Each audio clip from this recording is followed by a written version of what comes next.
साथियों नमस्कार। पराग सिंघल आपसे जीएसटी के 5 वर्ष पूरे होने के उपलक्ष्य में, क्योंकि अभी आप आज 7 तारीख हो गई है और 23 दिन बाद 5 साल पूरे हो जाएंगे जीएसटी को लागू हुए। तो उस उपलक्ष्य में मैंने कुछ मनन किया है, कुछ प्रश्न उभर के आए मेरे मन में आप लोगों से वार्ता के बाद में, तो मैंने कुछ प्रश्न को संकलित किया है और आपके सामने शेयर कर रहा हूँ। लेकिन पहले अनुरोध कर दूँ, वीडियो लंबी हो सकती है, कृपया पूरी वीडियो देखेंगे तो आप मेरी बात से सहमत होंगे तो मेरी वीडियो को लाइक करेंगे, शेयर करेंगे और जो उन्होंने सब्सक्राइब नहीं करी है वो सब्सक्राइब भी करेंगे। साथियों, मन की बात कहने के लिए थोड़ा सा समय तो सुनने के लिए और कहने के लिए समय भी देना पड़ता है, तो मैं अनुरोध करूँगा पूरी वीडियो देखें। साथियों, जैसे बताया कि आज 7 तारीख है, 30 जून को 5 साल पूरे हो जाएंगे। हमने पिछले अप्रैल के अंदर ये मांग की थी केंद्र सरकार से और राज्य सरकारों से कि जीएसटी के 5 साल के सफ़र में क्या खोया क्या पाया, कितना सफल रहा ये सफ़र, इस पर समीक्षा होनी चाहिए। केंद्र सरकार से या राज्य सरकार से हमें कोई उत्तर तो नहीं मिला है, लेकिन कुछ निर्णय ऐसे दिखाई पड़ रहे हैं जिससे ये हम महसूस कर सकते हैं, अनुभव कर सकते हैं कि इस हमारे पत्र को संज्ञान में लिया है। लेकिन मैं आपके सामने कुछ प्रश्न रख रहा हूँ। जैसे कि माननीय प्रधानमंत्री जी ने, तत्कालीन वित्त मंत्री स्वर्गीय अरुण जेटली जी ने काफ़ी अच्छी इसके बारे में बताया था, विस्तार से बताया था और प्रशंसा भी की थी। माननीय प्रधानमंत्री ने तो गुड एंड सिंपल टैक्स भी कहा था। हम अब सम्मान करते हैं माननीय प्रधानमंत्री जी का, उनकी भावनाओं का आदर करते हैं, भावनाओं का, तो इसलिए हम उनकी बात मानते हैं और हम जानते हैं कि कोई ना कोई अच्छा निर्णय लेते हैं वो। लेकिन प्रश्न समीक्षा कर इसलिए है कि जो कमियां हैं जिससे करदाता या टैक्स प्रोफेशनल जो त्रस्त हो रहे हैं वो उनको राहत मिले, इसलिए मैंने इस वीडियो को नाम रखा है जीएसटी मस्त और करदाता त्रस्त। मतलब जीएसटी मस्त हो रहा है और करदाता त्रस्त हो रहा है और वो अपने इस चीज़ से पीड़ित अपने आप को महसूस कर रहा है। तो साथियों, कुछ बात बताई गई थी खूबी की, जो मतलब जीएसटी में क्या खूबियाँ हैं। तो ये कहा गया था कि वाद विवाद कम होंगे। दूसरा कहा कानूनी औपचारिकता कम होंगी। तीसरा कहा गया था कि पंजीकृत करदाताओं की संख्या में व्यापक वृद्धि होगी। जब करदाता संख्या में वृद्धि होगी तो राजस्व भी भरपूर मिलेगा और करदाता जो टैक्स पेयर है देश का, वो फ्री माइंड से व्यापार कर सकेगा। लेकिन मैं अब आपके सामने जो मैंने मनन किया है, समीक्षा की है, उसको आधार पर रख रहा हूँ कि कम होंगे वाद विवाद, पहला पॉइंट है। तो साथियों, आप स्वयं विचार करें कि पिछले 4 साल तो केवल टैक्स प्रोफेशनल रिटर्न दाखिल करते रहे। अब उसके बाद में 21 से विभाग द्वारा सेक्शन 36, 73,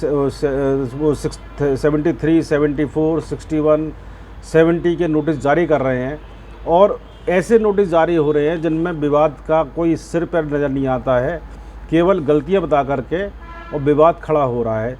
कि जैसे आईटीसी शो नहीं हो रही है, हमने परचेज़ किया, हम अपने विक्रेता को टैक्स दे के आए हैं, लेकिन उसने बिल नहीं चढ़ाया तो उसकी आईटीसी का रिफ्लेक्ट नहीं हो रहा है, हमारी आईटीसी रिफ्लेक्ट नहीं हो रही है पोर्टल पे, तो वो उसके लिए नोटिस आने चालू हो गए।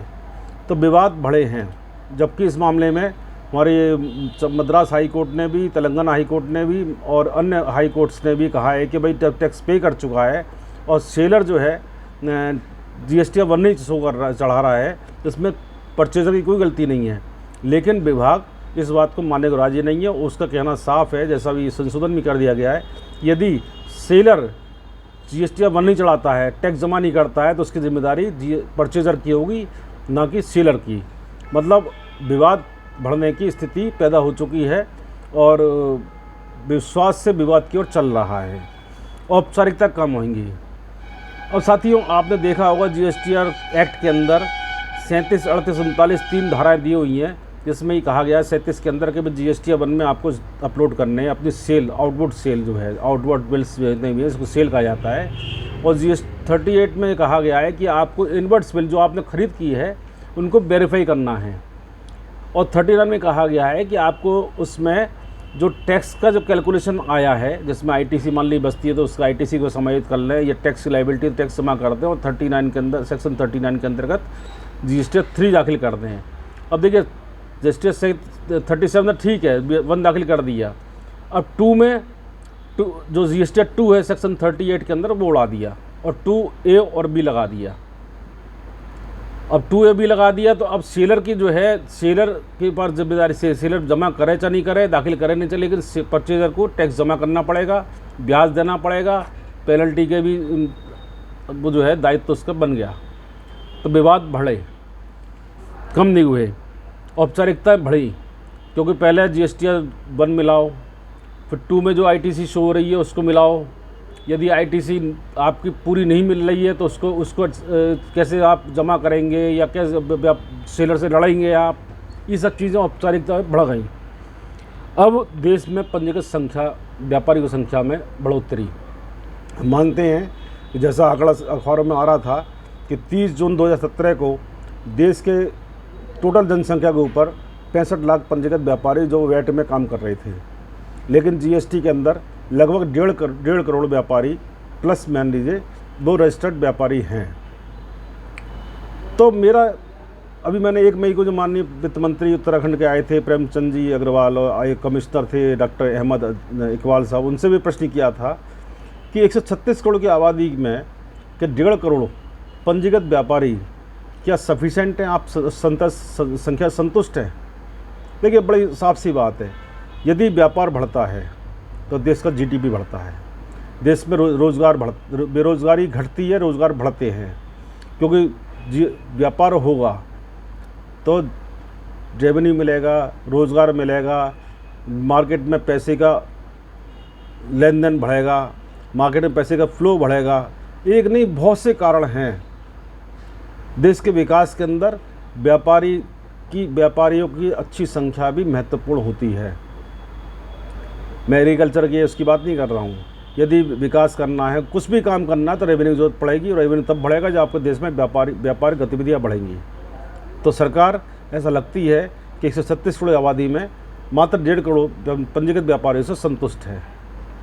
अब रेवेन्यू बढ़ने की बात आई, आपको ध्यान होगा कि दिसंबर 20 तक जो GST का जो रेवेन्यू आता था वो 1 लाख करोड़ से नीचे आता था, लेकिन उसके बाद बढ़ना चालू हुआ और अप्रैल 22 का रेवेन्यू जो आया 1.6 लाख करोड़ का आया, जो अपने आप में बहुत ही अप्रत्याशित था, अनएक्सपेक्टेड था।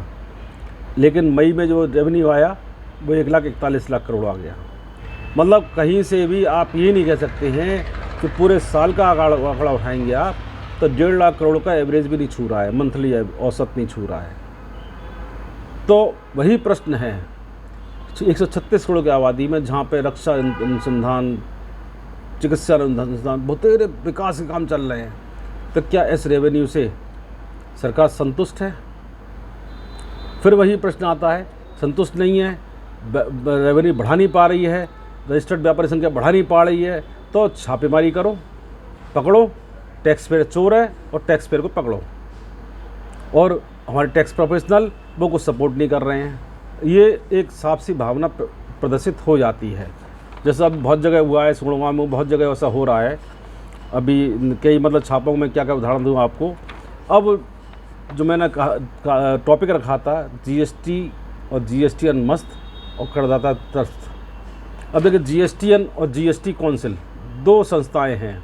GSTN चला रहा है इन्फोसिस इंडिया, जो विश्व की मानी हुई IT कंपनी है, जो GSTN को संचालित कर रहा है। और GST काउंसिल सरकार द्वारा बनाई गई एक वैधानिक संस्था है और वो रिकमेंडेशन देती है GST में संशोधन करने के लिए, बदलाव करने के लिए।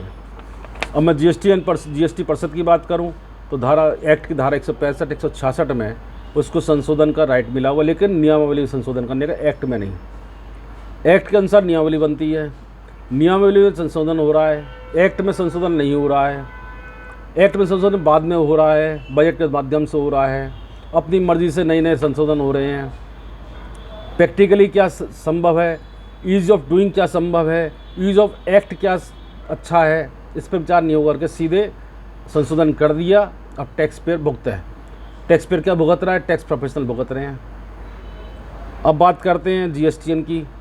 GSTN की हालत ये हो गई है कि 1 अप्रैल 2022 से सरकार द्वारा ईंट भट्टों को समाधान से निकाल करके उसको रेगुलर स्कीम में लाया गया और 6% और 12% का उनका टैक्स रेट लागू किया गया। 12% में आईटीसी क्लेम मिलेगी, 6% में आईटीसी नहीं मिलेगी, मतलब कंपोजिशन में वो आ गए। अब जीएसटीएन जो कि पोर्टल का संचालन कर रहा है 2 महीने तक 6% का कॉलम क्रिएट नहीं कर पाया और एडवाइजरी जारी कर दी कि जो 6% का लाभ लेना चाहते हैं वो 5% वाले कॉलम में आप टैक्स को शो कर दीजिए। कितनी बढ़िया बात है। अब मैंने 6% टैक्स जमा किया या चालान क्रिएट किया, 5% शो हो रहा है उसमें, 5% का कैलकुलेशन कर लिया उसने। मान लीजिए 1 लाख का मैंने जमा करना 6% तो 6,000 रुपये होगा। मैंने 5% क्लेम किया तो 5% 5,000 आया, मतलब चालान कटा 5,000 रुपये का। यह चालान हमने जमा कर 6,000 रुपये का मान लो जमा कर दिया है तो उसमें 5% शो कर रहा है। अब हमारे विभागीय अधिकारी नोटिस देंगे नहीं देंगे? क्या नोटिस देना गलत होगा उनका?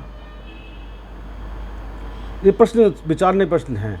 और एक और चीज़ हुआ, जुलाई 2020 में सब राज्य सरकारों ने एक नियम लागू कर दिया कि यदि प्रदेश से बाहर का कोई व्यापारी का माल पकड़ा जाता है मोबाइल यूनिट द्वारा, जैसे मान ली यूपी के अंदर माल पकड़ा गया, उसकी गाड़ी पकड़ी गई और वो व्यापारी चंडीगढ़ का है, मतलब यूपी का नहीं है, तो वो प्रदेश में अब पंजीकृत मान करके एज ए अनरजिस्टर्ड डीलर उसको ट्रीट करेंगे और उसको प्रदेश का एक टेम्परेरी जीएसटी नंबर क्रिएट करते हुए टेम्परेरी आईडी दे देंगे।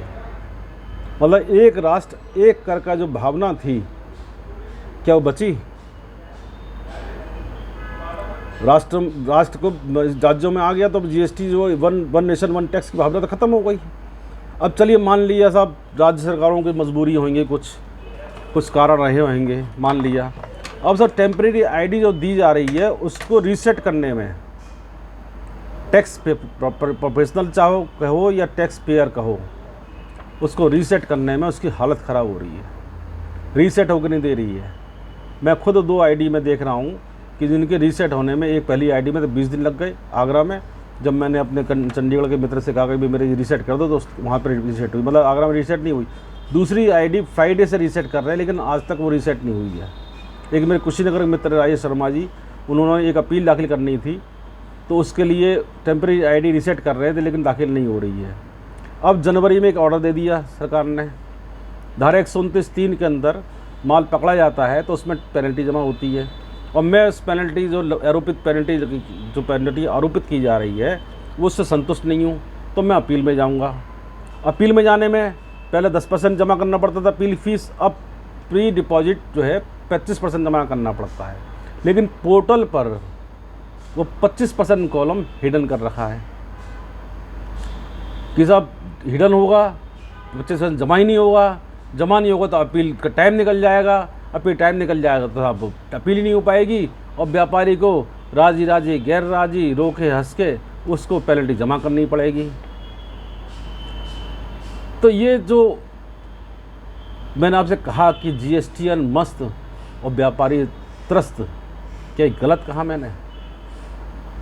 ऐसा भी लगने लगा है जीएसटीएन जो है वो जीएसटी काउंसिल को गवर्न कर रहा है, ना कि जीएसटी काउंसिल जीएसटीएन को गवर्न कर रहा है। जीएसटी के निर्णयों को मानने के लिए बाध्य नहीं हो रहा है। मेरी भावनाएं गलत हैं तो आप मुझे बताएं कि मैं गलत कह रहा हूँ, अगर सही है तो समर्थन करें। और केंद्र सरकार तक मेरी आवाज़ मैं रखता हूँ बात अपनी, उस तक मैं आज ही मैंने ट्वीट के माध्यम से, अन्य माध्यम से मैंने ये बात उठाई है। अगर सहमत हैं तो मेरे को समर्थन करें। इसी साथ मैं आपसे विदा लेता हूँ, अगले टॉपिक फिर हाजिर होऊंगा। नमस्कार, जय हिंद, जय भारती।